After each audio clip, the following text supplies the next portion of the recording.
Hi everyone, you're listening to the audio flow, and I'm your host Jacques, and I'm so happy to be here with you guys. I apologize that I have not had an opportunity to speak with you guys regularly. I've been swamped with traveling. If you've been following me around on Twitter, Instagram, or Facebook, you know I had an opportunity to attend the Audio Awards a couple weeks ago, and it was like a dream come true. It was like adult Disney. Well, I still go to Disney, so whatever. But it was so much fun, and not only that, pretty much, yeah, everybody that you connect with on social media, they're just as fun and down to earth and friendly as you would hope they would be. And so I was very honored to be able to meet a lot of the persons in the industry, not just the performers, but also publishers and directors. So in another episode before audiobook month ends, I will come back and let you know how that event went. But outside of that, everything's been going great. I'm super excited about today because I have a special guest who is not just an audiobook narrator for the world's largest independent producer of audiobooks, which is Dayan Audio, but also he is an Audible approved audiobook narrator and has performed dozens and dozens of books. Not only that, he also produces audiobooks. He also is a voice coach to assist with those who are looking to get into the business. I know we have a lot of listeners who often ask questions about how they can get into this particular business. What is it that they can do? So this is a person that you really could add to your list of contacts if you are really interested in going that route with your career. Me, on the other hand, no. I will stick to the podcast and cracking a joke here and there, but going into voiceover work is really not in the cards for me. But again, I'm really excited to introduce to you guys the owner of Audiobook Revolution Productions, Mr. Richard Rieman. Well, good morning, Richard. How are you? I'm doing great here in Denver, Colorado. Well, yay. I was everybody, just so you know, I'm really transparent in my podcast. And so we've tried this a couple times because, you know, technology has a mind of its own. And so Richard is in Denver, and in Denver, is it Denver or I'm assuming that's where you are. Yes, Okay. Well, I am, in case you didn't know, I'm making plans to meet you when I visit in August. So just make sure that you remember that we had this conversation, that I was going to meet you in person in August. Okay? sounds great.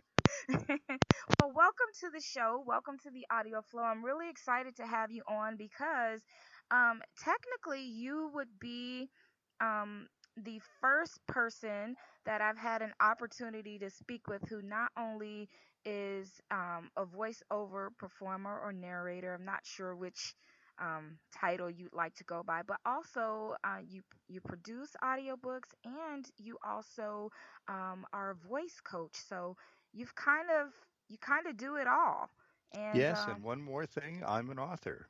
you're I an wrote author. The Author's Guide to Audiobook Creation. And then, so how do you manage your time between having all those tasks? I mean, do you just set aside, you know, on Mondays I narrate, on Tuesdays I write, on Wednesdays I do a little coaching? What's your routine like? Oh, this is my full-time job, and it's a job that I truly love. And I spend most of my time with authors, actually. I Mhm. always schedule time to be at author university events, Colorado Independent Publishers, Book Publishers, SIPA. Um, every Colorado authors group so I can meet and talk to authors and of course, talk to them about producing audiobooks. Mhm. I do narrate 2 to 3 hours a day. I set that time aside for the books that I do, but I also schedule authors to come into a local recording studio where I direct them usually they're nonfiction memoirs, that type of thing, Mm-hmm. to produce their audiobooks for them. And I find narrators for authors because, I can't narrate everything. Right. I actually act as a consultant, finding good narrators, usually through ACX, Mm-hmm. Amazon Audiobook Creation Exchange. Um, and I link them up to great narrators for their books, and then help them promote them. Mm-hmm. So it keeps me very, very busy, but I love what I do. And that's a good way to really be able to use your passion, because you're kind of combining everything together. So not only do you have information from the writer's or the author's point of view, but also on the other side as the talent, and knowing the entire process can be very helpful and beneficial, especially to those indie authors who are looking to put their book on audio. So you get the hand clap award today for Thank you. Well, uh, my timing is absolutely great because I call this the golden age of audiobooks. I mean, this is a time when audiobooks are exploding in mhm, sales. They're up like 35% over last year already, audiobook sales, mhm, after three double-digit years in a row.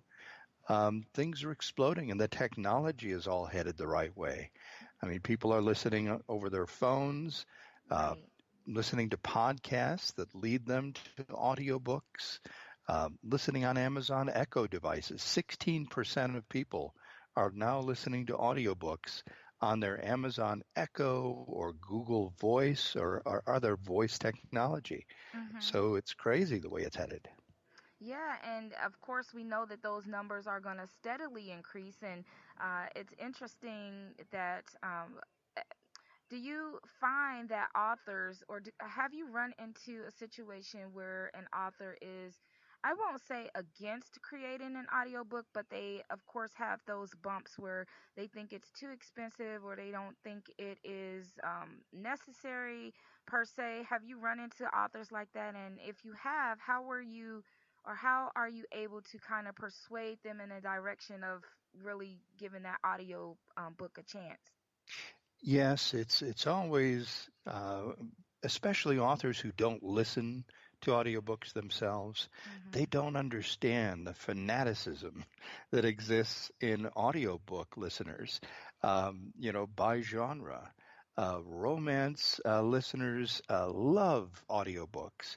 The Mm-hmm. average audiobook listener listens to, a book a week. Mm-hmm. So they're really dedicated to it. And yes, there are some objections about, oh, it's going to cost me a fortune.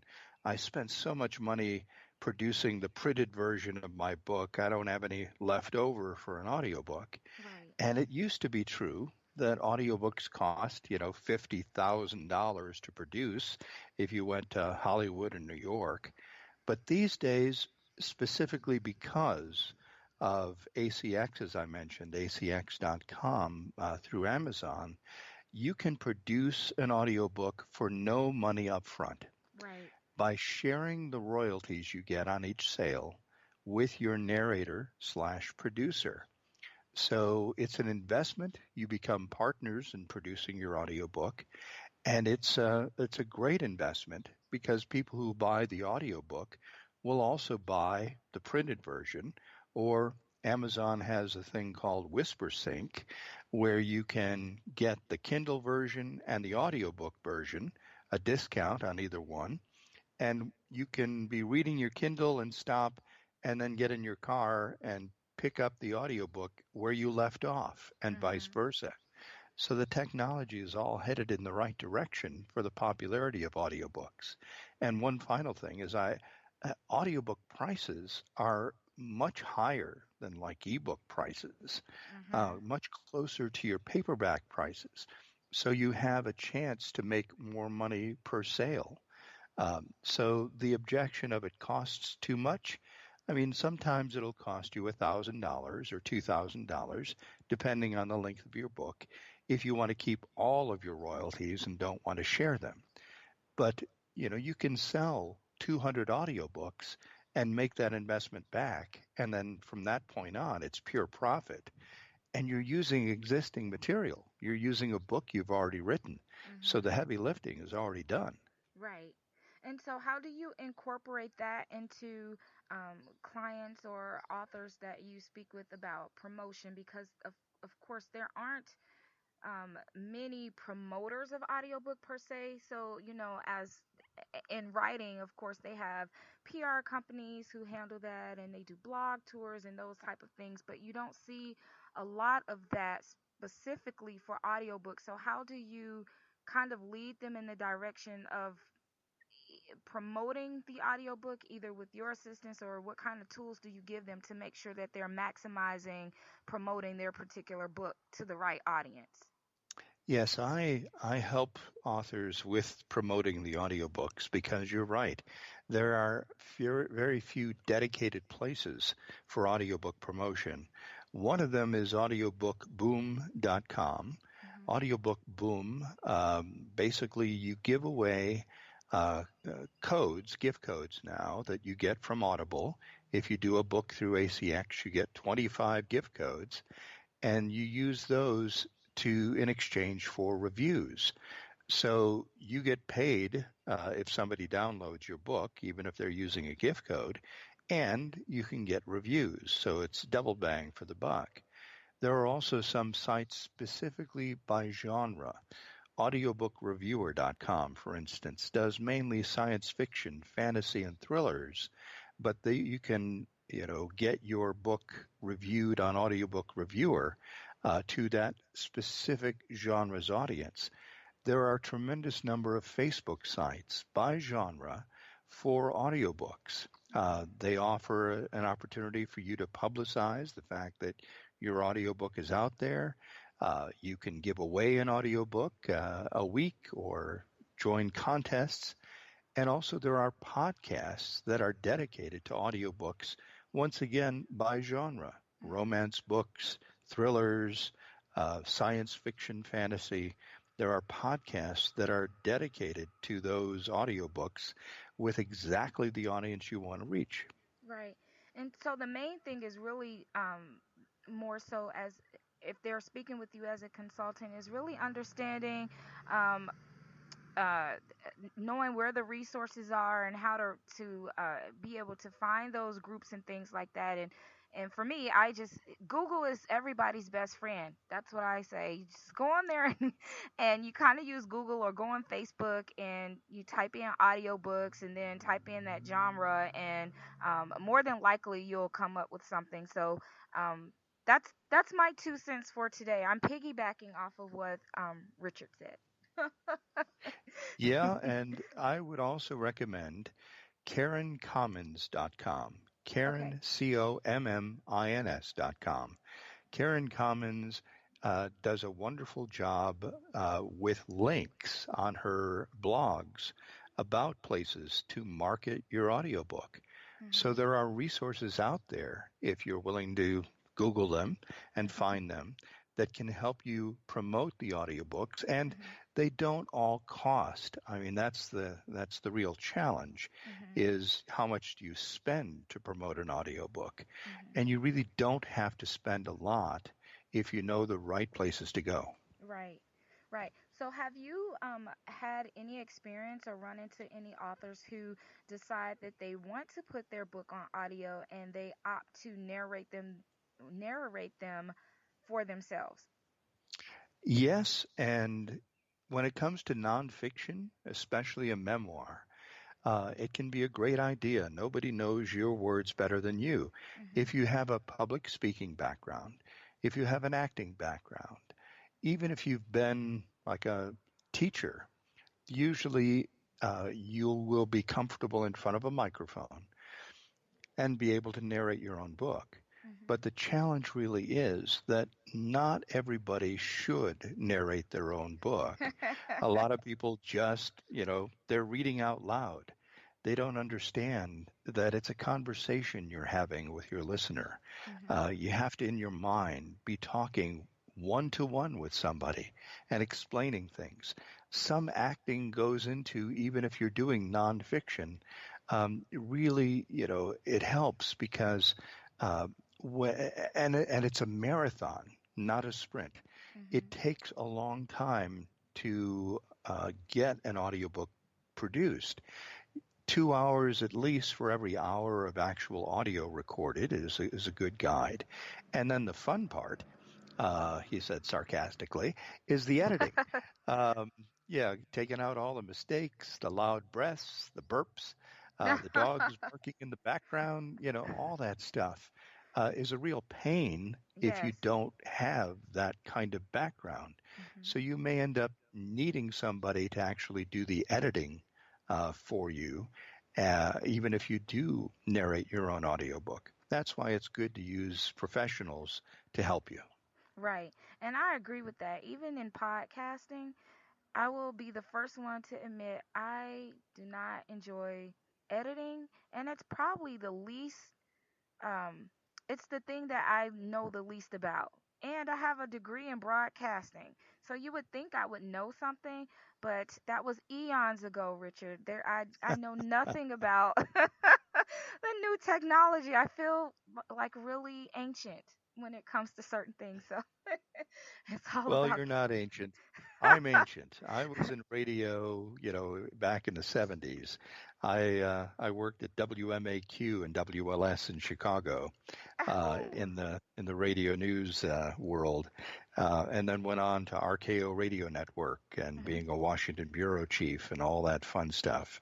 And that's where I learned to be comfortable in front of a microphone telling stories, Mhm. which is what got me into audiobooks because it's all about just relaxing in front of a microphone and telling stories. Mhm. And this way I get to have a lot of fun being voices because very few authors should narrate fiction.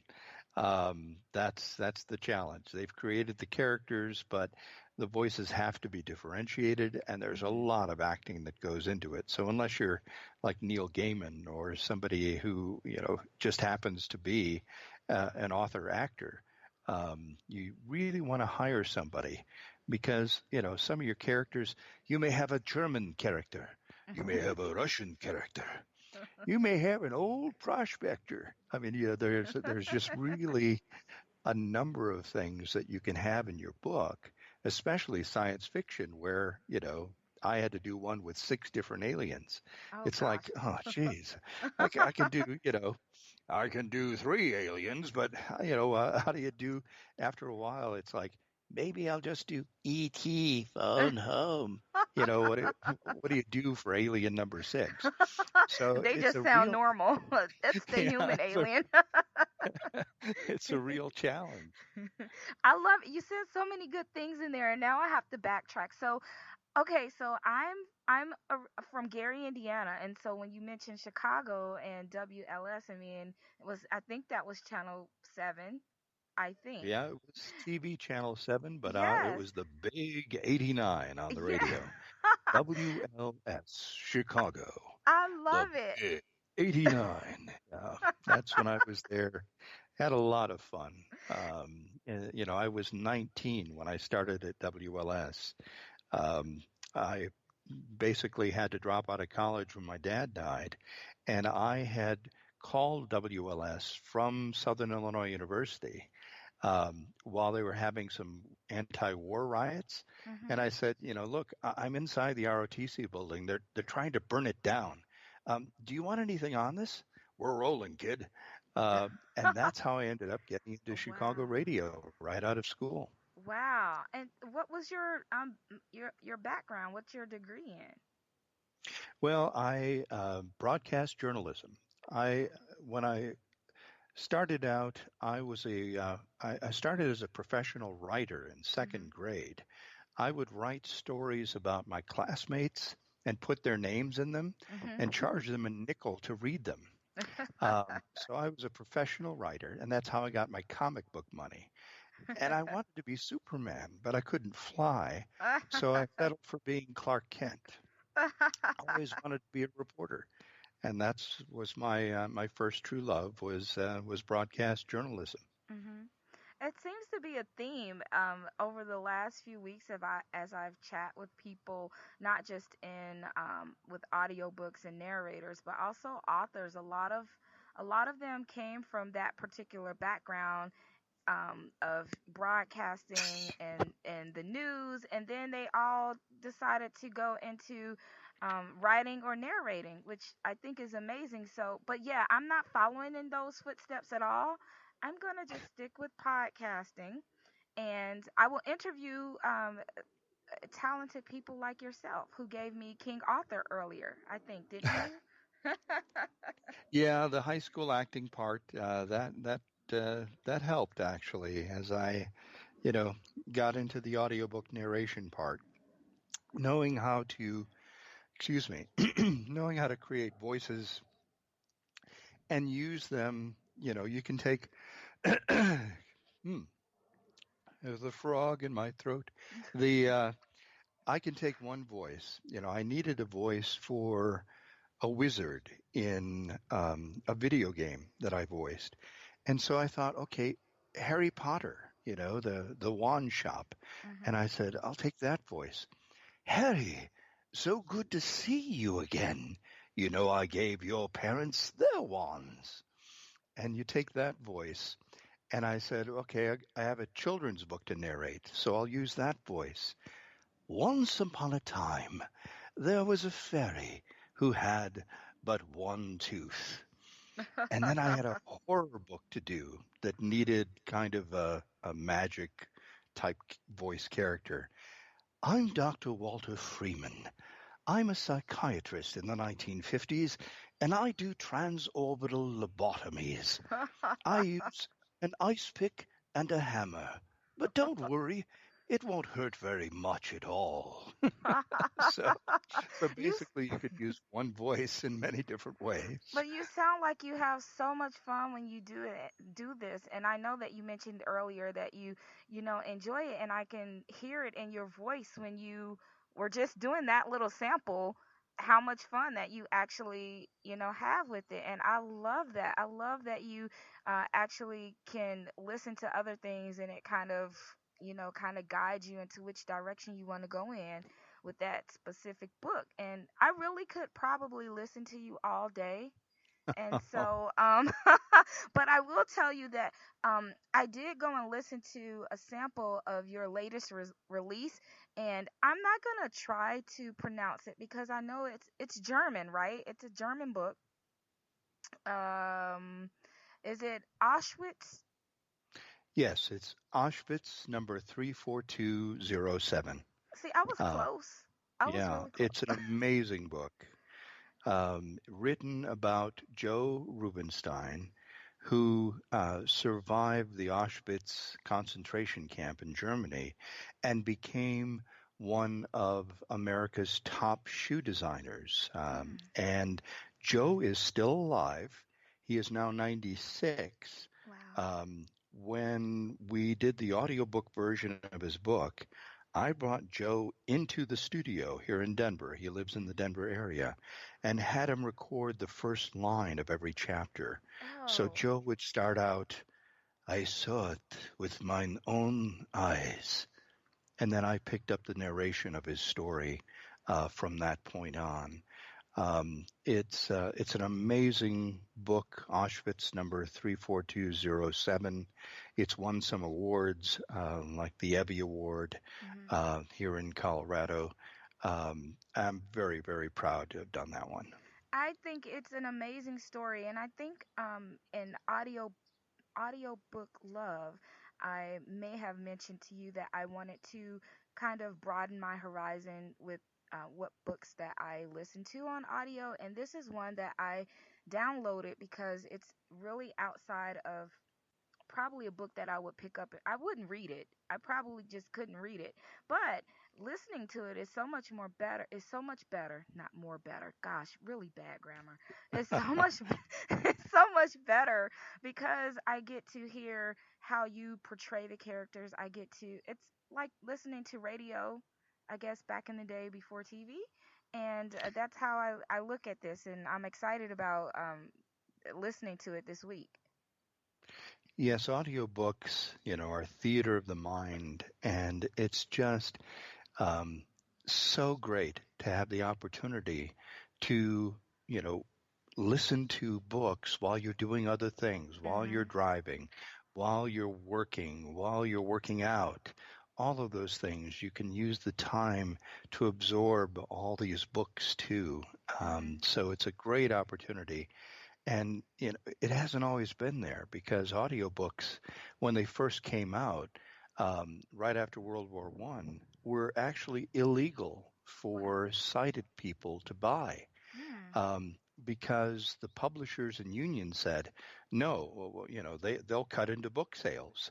So you had to actually be blind or visually impaired to get an audiobook when they first started out. Wow. So, so yeah, for like 7 years it was illegal. But the now the growth has been so exponential. And as I mentioned, podcasts, the fastest growing demographic in audiobooks is 18 to 24 because of young adult novels, because Mhm. people are so used to listening to podcasts, being plugged in all the time.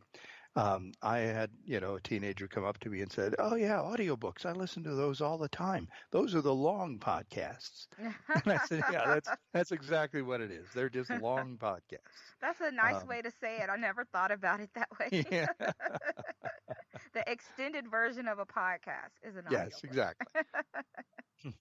Well, that's amazing. I have really enjoyed speaking with you, and there are so many other things I want to chat with you about.